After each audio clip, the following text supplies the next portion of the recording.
ሰላም እንደምን አላችሁ ቤተሰቦቻችን። በዚህ ሰሞን ያገኘናቸው መረጃዎች ወደ እናንተ እናደርሳለን። ለዚህ ዩቲዩብ ቻናል አዲስ የሆናችሁ ሰብስክራይብ የምትለው ምልክት በመጫን ቤተሰብ ይሁኑ። ያላችሁን ሀሳብ አስተያየት በኮሜንት ሴክሽን ላይ ጻፉልን። አላችሁ ወይ?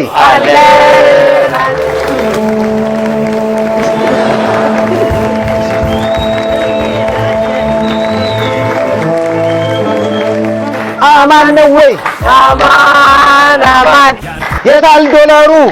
ከትላንትና ማታ ጀምሮ ስለ ሰይፉ ፋንታሁን እጅግ በጣም አነጋጋሪ ጉዳዮች ያወጡ ነውና አነጋጋሪ የሆነ ጉዳይ አስባለስ ነገር ምንድነው የሚባል ከሆነ ብዙ ሰዎች እየጠየቁ ነበረ። ሰይፉ ምን ገጥሞት ነው? ምን አጋጠመው? እንግዲህ አንድ ፎቶ ነበረ የሱ ፎቶ የወጣው። ፎቶም ደግሞ አልጋ ላይ ተኝቶ ሆስፒታል ገብቶ ነበረና ይሄም በሽታ እንዳጋጠመውና ታሞ እንደነበረ ነው። በዚህ መጋጠም ሰዎች መልካም ምኞታቸውን ገልጾለታል። ፈጣሪ ቶሎ ያድን ሼፍሻይ የደሃ አባት ስንት ነገር ብሏልና በመቄዶንያ ውስጥ በተለይ በዚህ ሰሞን እያደረገ ያለው በዚህ ሰሞን ማለትም ከሁለት ወር በፊት ይመስለኛል ይሄ እርዳታ ማሰባሰቢያ የተጀመረው እዛ ውስጥ ትልቅ ሚና ተጫወተው የአንበሳ ድርሻ የወሰደው ሰይፉ ነው ማለት ይቻላልና ሁሉም አርቲስቶች፣ ቄሶች፣ ፓስተሮች፣ የሙስሊም ማህበረሰብ፣ ሁሉም ሃይማኖት፣ ከሁሉም ብሔር፣ ከሁሉም ደረጃ ታዋቂ ያልሆነ ሁሉም በሚባል ደረጃ እንዲሳተፉ ያደረገ ዋና ሚና ተጫወተው ሰይፉ ነው ማለት ይቻላል። እና እንግዲህ ሰይፉ ትናንትና ዕለት በተለቀቀው ፎቶ አይ ቲንክ እሱ አይመስለኝም ፎቶ የለቀቀው ግን ሌላ ሰው ቢሆንም ሆስፒታል ተኝቶ ፎቶ አልጋ ላይ ተኝቶ ነበርና ፎቶ የተለቀቀው ሰይፉም ነው በጣም ታሟል ብሎ ብዙ ሰዎች ደግሞ አወዛጋቢ ወሬ ዜና እያሰራጩ ነበር። አወዛጋቢ ምንድነው? በጣም ታሞ ሆስፒታል እንደገባና እጅግ ስቲል ሆስፒታል እንደሆነ ነው። ነገር ግን ሰይፉ ትንሽ ህመም ብቻ እንዳጋጠመውና ከህመሙ ደግሞ አሁን ተሽሎት ወደ ቤቱ እንደተመለሰና ሰኞ ወደ ስራው እንደሚመለስ ነው የተናገረውና የኢትዮጵያ ሕዝብ እኔ ደህና ነኝ ምንም ነገር አትጨነቁ ብሏልና ሰይፉ እንደምታውቁት እንግዲህ እጅግ በጣም ብዙ ሰዎችን ይረዳል። በተለይ ፕሮግራሙን ከመጀመሩ በፊት ሰይፉ ኒቤስ እሁድ ልክ ያው የአዝናኝ ፕሮግራሙ ከመጀመሩ በፊት መጀመሪያ የተቸገረ ሰዎች በተለያዩ በሽታ የተጠቁ ሰዎች ተጠቅቶ ደግሞ ሰሚ ያጡ ረጂ ያጡ የሚረዳቸው የሚያግዛቸው ሰው ያጡ ሰዎች መጀመሪያ ከየትም ብላክ ከኦሮሚያ ክልል ከአማራ ክልል መቀሌ ከየትም ኢትዮጵያ ክፍሎች የሚላኩ ቪዲዮዎችን እያየ ለህዝብ እንዲደርስና እንዲረዱ እንዲታገዙ ያደርጋልና ሰይፉ እጅግ በጣም መልካም ሰው ነው።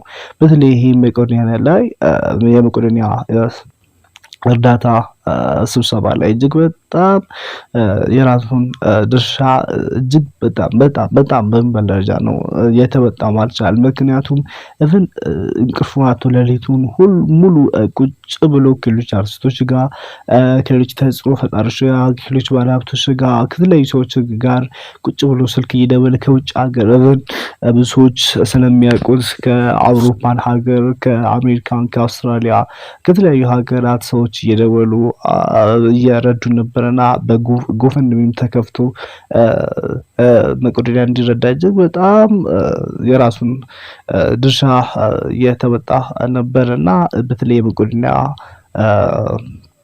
አባሎች ወይም ደግሞ የመቄዶንያ ቤተሰቦች ስለ ሰይፉ ህመም በጣም ደንግጦ ነበርና በጋራም ደግሞ በቢኒያም ዶክተር ቢኒያም አማካኝነት ፈጣሪ ማርኛም ጸልላለን ቶሎ እንዲሻለ እኛም ጸሎታችን ነው ሴፍሻይ ብሎ ዶክተር ቢኒያምና የዶክተር ቢኒያም ባለቤት ኤሌኒም የምኞታቸውን ገልጾለት ነበርና የሰይፉ በሽታ ያን ያለ ትልቅ አይደለም ደግሞ ያጋጥመው ከባድ ይባል አይደለም። ነገር ግን ደግሞ አንዳንድ ጊዜ በህይወታችን ውስጥ ሰው እስከሆነ ድረስ ምድር ላይ እስካለን ድረስ የተለያዩ ነገሮች ያጋጥሙናል። ከባድም ቀላልም ነገር ከባድ ከሆነም ደግሞ ፈጣሪ ያቅልለት ያለን መልካም ምኞታችን በዚሁ መግለጽ እፈልጋለሁ። ሰይፉ እጅግ በጣም ጥሩ ሰው ነው። እውነት ነው። እኔ ከመጀመሪያው እንደውም በልጅነቴ ሳውቀው እኔ ሁሌም በቃ ቀልድ ብቻ የሚቀልድ ምናምን የሚያሾፍ ብቻ ነበር የመሰለኝ። ግን እጅግ ሲበዛ ቁም ነገረኛ እንደሆነና ብዙ ሰዎች እንዲረዱ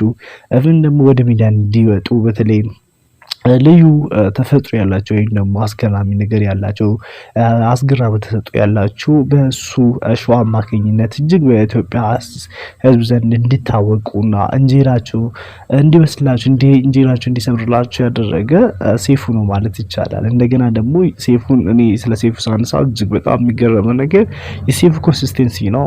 የሴፉ ሾው ወይም ደግሞ የሌት ናይት ሾው ማታ የሚታየው ፕሮግራሙ እንግዲህ እንደምታወቀው ከ3 ሰዓት ጀምሮ እስከ 4 ሰዓት ተኩል ይመስለኛል ለረጅም ዓመት ቆይቷል። ይሄን ያህል ቆየ ሾው እኔ ቤት ውስጥ አይቼ አላውቅም። ከዚህ በፊት ኢትዮጵያ አለበት ሾው ነበርና እሱም እጅግ በጣም ጥሩ ፕሮግራም ነበርና ከሱ በኋላ ደግሞ ሴፉ ሲመጣ እጅግ በጣም ሴፉ ስቲል እስካሁን አለና ወደፊት ቢቀጥል እኔ ምናልባት ኢትዮጵያ ውስጥ ሪከርድ የሚይዝ ይመስለኛል ረጅም ዓመት ሾውን በማሳየት ምናልባት ደግሞ ነገ ያው ሰው ነውና ያርጃል ይደክማል እንተላልና ምናልባት ሌላ ሰው የሚተካ ይመስለኛል ወይ ከልጆቹ አንዳቸውን ተክቶ ይህን ፕሮግራም የሚያስቀጥል ይመስለኛል እንጂ የሚያውቀው አይመስለኝም። እጅግ በጣም ጥሩና እኔ በጣም እገረማለሁ ስለ ሴፍ ሳስብና እጅግ በጣም ጉበዝ ሰራተኛ ጥሩ መልካም ሰው የሚባለውና እኔም ከዚሁ ጥሩ ምኞት መግለጽ ፈልጋለሁ።